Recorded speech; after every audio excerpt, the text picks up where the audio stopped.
Ci sono canzoni popolari che per lo studioso di folklore rivestono una particolare importanza e sono quelle che descrivono fatti realmente accaduti, avvenimenti storici. È il caso di Barun Litrun.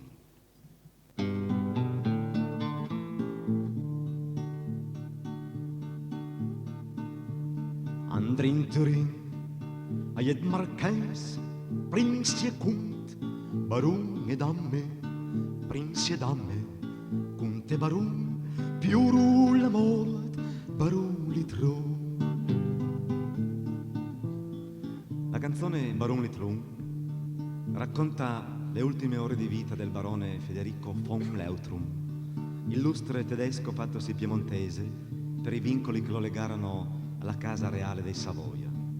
Egli morì in Cuneo nel 1755 e fu seppellito nel tempio valdese del Chiabasso, non tan distante da Torre Pellice. Il popolo piemontese volle onorarne la memoria con questo canto, che con pochi tratti e dialoghi scarni, serrati, descrive con vividezza straordinaria fatti, cose e sentimenti. Al signor re le sento di Barun Litrun, le tant malami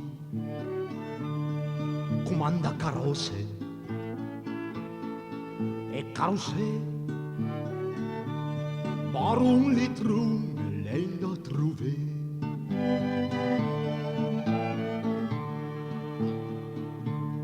Quando arriva Madonna Tlol, prima di entrare nella città Cuni, su trombette, sparo canon per rallegrare Barun Litrun.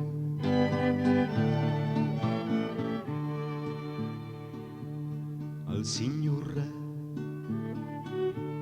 quando stai là, Barun Litrun, come ti staghe sta malattia che lei mi ebbi speranza da guarire.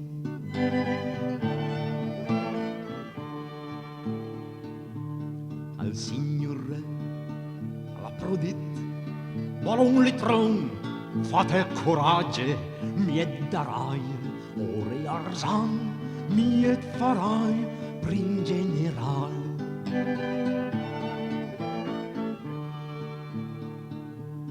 E pandere ne general che per la morte serva da scusa. E pane or e nyancarzan che dalla morte angaveran.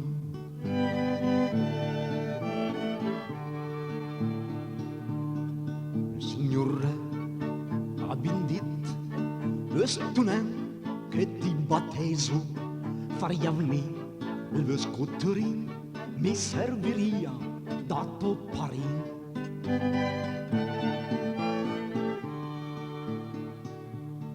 Barun Litrun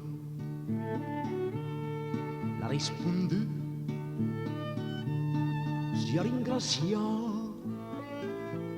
vostra corona, ni pes mai pi arrivi a tant. O buon barbet, o buon cristian,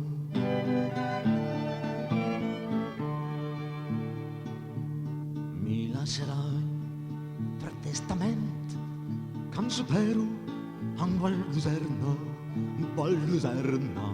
murteran e in cul valon am sutrerà.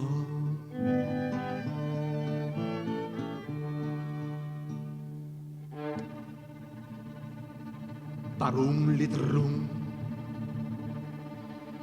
all'espira più re marchès, princi e dame, su nelle ciocche, spara il canon, ole spirò, baroni trum.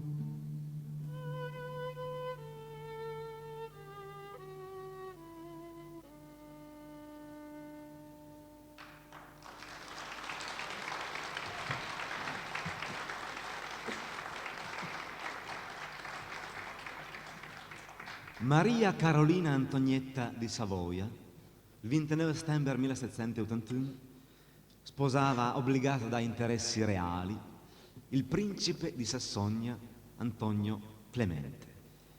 Anni dopo, la principessa appena 19enne moriva, lontano dalla sua adorata Torino.